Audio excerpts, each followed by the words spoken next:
Hello. അപ്പോൾ ഞാനുള്ളത് നമ്മൾ ദുബായ് ദേറയിലാണ്. അപ്പോൾ ഇവിടെ എന്താണെന്നല്ല നിങ്ങൾ ആലോചിക്കുന്നത്, വേറെ ഒന്നുമല്ല, ഒമാൻ്റെ വിസ റിന്യൂവൽ ചെയ്യാൻ വേണ്ടി ഒമാനിലേക്ക് പോവാണ് ബൈ ബസ്. കഴിഞ്ഞതിൽ ബസ്സുമായിരുന്നു പോയിരുന്നത്, പക്ഷേ അത് വേറെ ട്രാവൽസാണ്. അപ്പോൾ ഇപ്രാവശ്യം നമ്മൾക്ക് ട്രാവൽസ് ഒരുക്കിയിരിക്കുന്ന അൽഫോം ട്രാവൽസാണ്. അപ്പോൾ അതിന് കീഴിലുള്ള ഇതാണ് കേട്ടോ പോണത്. അപ്പോൾ പോരാത്തതിന് തന്നെ റംസാൻ ടൈമാണ്. ഇപ്പോൾ രാവിലെ ആയതുകൊണ്ട് എന്താ അറിയില്ല, ചെറിയൊരു ചാറ്റൽ മയം കൂടിയുണ്ട്. അപ്പോൾ നമ്മൾ ഇന്ന് പോണ എക്സ്പീരിയൻസ് എങ്ങനെയാണെന്നു, റംസാൻ ആകുമ്പോൾ എന്താവും എന്നൊന്നും അറിയില്ല. ഇപ്പം ഭക്ഷണത്തിൻ്റെ ഹോട്ടൽ തുറക്കുമോ, ഈ നോമ്പ് തുറക്കാൻ നേരത്തെ ഒന്നും നമുക്കൊന്നും അറിയില്ല. ഇപ്പോൾ ഫസ്റ്റ് ടൈം ആയതുകൊണ്ടുള്ള ഈ ഒരു എക്സ്പീരിയൻസ് നമുക്കൊന്നും അറിയാം. അപ്പോൾ നമ്മൾ ബസ് വരാറായിട്ടുണ്ട്, ഏകദേശം ടൈമായിരുന്നു കേട്ടോ. என்னாச்சு? சும்மா உட்காந்துட்டு இருக்கேன். ஏதாவது சொல்லலாம்லே, சொல்லு. குளிருதா? உங்களுக்காவது பாஸ்போர்ட்ல வயசு கம்மியா போடலாம்லே, அப்பனா விசா அடிக்கலாம்லே. என் மாமனார் போட்டதுக்கு நான் என்னத்தான் பண்ணேன்? ഉണ്ടോ, വയസ്സ് കുറവാണ് നമുക്ക് ഇവിടെ UA വിസ അടിക്കാനായിട്ട്. ഇപ്പോൾ വയസ്സ് കൂടിയത് കൊണ്ട് ഞാൻ എവ്വളോ നാൾ ഇരിക്കും അവളോ നാൾ അടിച്ചതാവണം. அதான் போமாட்டு இந்த டைம்லாவது உங்கள் பசங்க கூட இருக்கணும்னு யோசிக்கு, அதாவது மென்டல் வைங்கோ அல்ல. ஊருக்குள்ள வந்து இருந்து வைக்கணும்னா கூட இருந்து ஊருக்குள்ள வந்து இருந்துட்டு யாரையும் பார்த்தவங்க சொந்தக்காரங்க நல்லது கெட்டதுக்கு போகாம. என்ன நல்லது இருக்கு, எல்லாம் கெட்டது இருக்கு. நம்ம வாழ்வோம் சாவோம், இருக்கிறது வரைக்கும் നല്ല ഹാപ്പിയാ ഉക്കാരണം. കണ്ടോ, ഉമ്മാക്ക് നാട്ടിലുണ്ടായിട്ട് നല്ല തണുത്ത കാറ്റട്ടോ.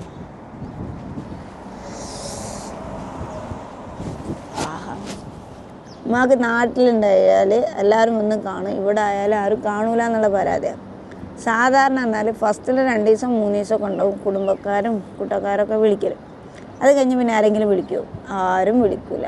അവനവൻ്റെ പാടായിട്ട് പോകണം. അതാണ് ഇപ്പോഴത്തെ കാലം. പണ്ട് കാലമായിരുന്നു എന്ത്, അപ്പുറത്തുള്ളവരും ഇപ്പുറത്തുള്ളവരും കുടുംബക്കാരും കൂട്ടക്കാരും എല്ലാവരും വിളിച്ചിട്ടുണ്ടായിരുന്നു. പക്ഷെ ഇപ്പോഴത്തെ കാലത്ത് ഒരുത്തരെ വിളിക്കുമോ? ഒരാവശ്യത്തിന് മാത്രം വിളിക്കുന്നല്ലാതെ വേറെ ഒരാവശ്യത്തിന് ആരും വിളിക്കൂല.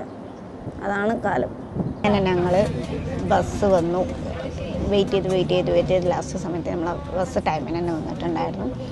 അപ്പോൾ ഞങ്ങൾ ബസ്സിലേക്ക് കയറി സീറ്റൊക്കെ പിടിച്ച് അപ്പോൾ ഒമാൻ ബോർഡറിലേക്ക് പോവുകയാണ്. ദുബായ് ഒമാൻ ബോർഡറിൽ നേരെ കയറുക, എക്സിറ്റ് അടിക്കുക, ഒമാനിൽ പോവുക, നമ്മൾ ഒമാൻ്റെ വിസ വരിക, എന്നിട്ട് തിരിച്ചു വരിക. ഇത്രേ ഉള്ളത്. അപ്പം ഇനി പിന്നെയുള്ള വിശേഷമാണ് നമ്മൾ ഒമാൻ എങ്ങനെ ഉണ്ടായിരുന്നു നോക്കാം. അങ്ങനെ നമ്മൾ ഒരു അരമണിക്കൂർ എന്നല്ല കേട്ടോ നമ്മൾ ഒമാൻ ബോർഡറിൽ വെയിറ്റ് ചെയ്തത്. മാക്സിമം 3 hours മേലെ നമ്മൾ ഒമാൻ ബോർഡറിൽ വെയിറ്റ് ചെയ്യണം. കാരണം ഇപ്പോഴത്തെ സിറ്റുവേഷനിൽ ഒരുപാട് ട്രാവൽ ചെയ്യുന്നവരുണ്ട് ഒമാൻ ബൈ ഫ്ലൈറ്റിൽ നാട്ടിലേക്ക് പോകാൻ നിൽക്കുന്നവരും, അതുപോലെ തന്നെ വിസ ചേഞ്ചിങ്. അതുകൊണ്ട് നല്ല ബ്ലോക്കായിരുന്നു. ഒരുപാട് ടൈമിങ് മാക്സിമം എടുക്കുന്നത് 4 hours മാക്സിമം വരുന്നുണ്ട്. അപ്പോൾ അതൊക്കെ കഴിഞ്ഞ് നമ്മൾ നേരെ റൂമിലേക്ക് പോകണം. ഇവിടുന്ന് എത്ര ടൈം എടുക്കും റൂമിലേക്ക് ഒന്നും അറിയില്ല. എങ്ങനെ ഉണ്ടാവുമെന്ന് പറയുന്നത് വിളിക്കുന്നുണ്ട്. കഴിഞ്ഞതിൽ നമ്മൾ നിന്ന അതേ റൂമാണ്, പക്ഷെ ഒരു ക്ലീനിങ് ഇല്ലാത്തൊരു റൂമായിരുന്നു കേട്ടോ കഴിഞ്ഞതിൽ. എന്താണെന്നറിയില്ല, പോയി നോക്കട്ടെ കേട്ടോ. ഹലോ. അങ്ങനെ നമ്മൾ ഒമാൻ റീച്ച് ചെയ്ത് അപ്പോൾ കഴിഞ്ഞതിൽ ഹോട്ടലിൻ്റെ ഓപ്പോസിറ്റ് ഉള്ള ഹോട്ടലാണ് ഇപ്പോൾ നമ്മളുള്ളത്. അപ്പോൾ കഴിഞ്ഞത് ഇത് ആ ഹോട്ടലല്ല. ഈ ഹോട്ടൽ നല്ല ക്ലീൻ ആൻഡ് നീറ്റാണ് കേട്ടോ. അപ്പോൾ നമ്മൾ ആ സൂപ്പർ മാക്സിൻ്റെ ഇതൊക്കെ ഉണ്ട്. അപ്പോൾ ഓൾമോസ്റ്റ് പറഞ്ഞാൽ രാവിലെ 8 മണിക്ക് പുറപ്പെട്ടിട്ട് ഞങ്ങൾ എത്തണത് പറഞ്ഞാൽ 5:30-ക്കാണ്. അപ്പോൾ അത്രയും സമയം നമുക്ക് എടുത്തിട്ടുണ്ടായിരുന്നു. അപ്പം ഇനിയിപ്പോൾ നോമ്പ് തുറക്കാനുള്ള നോക്കാണ്ട്, നോമ്പ് തുറക്കാനുള്ള ഫുഡ് ഇവിടുന്ന് തരുമെന്ന് പറയുന്നുണ്ട്, നോമ്പ് തുറക്കാനുള്ള മാത്രം. അത് കഴിഞ്ഞിട്ടുള്ളത് നമ്മളെന്ത് ചെയ്യണം നോക്കണം എന്ന് പറഞ്ഞു. മെസ്സുണ്ട്, അല്ലാന്നുണ്ടെങ്കിൽ മസ്ജിദിൽ പോയിട്ട് വാങ്ങണമെങ്കിൽ വാങ്ങാമെന്ന് പറഞ്ഞു. അപ്പോൾ ഞാനൊന്ന് മസ്ജിദിൽ പോയി നോക്കട്ടെ വിചാരിച്ചിട്ടുണ്ട് കേട്ടോ. ബാങ്ക് കൊടുക്കാൻ കുറച്ച് സമയം കൂടി ഉള്ളൂ കേട്ടോ. അപ്പോൾ പള്ളിയിൽ ലേഡീസിന് ഫുഡില്ല എന്ന് പറഞ്ഞു. അപ്പോൾ അപ്പുറത്തൊരു അറബി വീടുണ്ട്, അപ്പോൾ അവിടെ ഫുഡ് കൊണ്ടുവന്ന് തരാമെന്ന് പറഞ്ഞിട്ടുണ്ടായിരുന്നു. അപ്പോൾ അതിന് വേണ്ടി വെയിറ്റ് ചെയ്യും കേട്ടോ. ഞങ്ങൾ 3 പേര് ലേഡീസിനായിട്ടുള്ളൊരു പ്രെയർ റൂമുണ്ട്, അവിടെ വെയിറ്റ് ചെയ്യാൻ പറഞ്ഞു. ഒരാഴ്ചയുണ്ട്. എൻ്റെ പേരെന്തായിരുന്നു?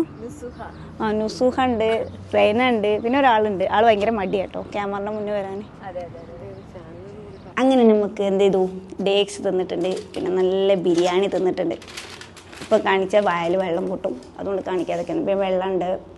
അപ്പം നമുക്ക് ഒമാനിൽ വന്നിട്ട് നമ്മൾ പെട്ടിനായിട്ടില്ല. നമുക്ക് പള്ളിയിൽ നിന്ന് തിന്നിട്ടുണ്ട് അല്ലേ ഗൈസ്? നോമ്പ് തുറക്കാൻ എല്ലാവരും റെഡി ആയിട്ട് നിൽക്കട്ടോ.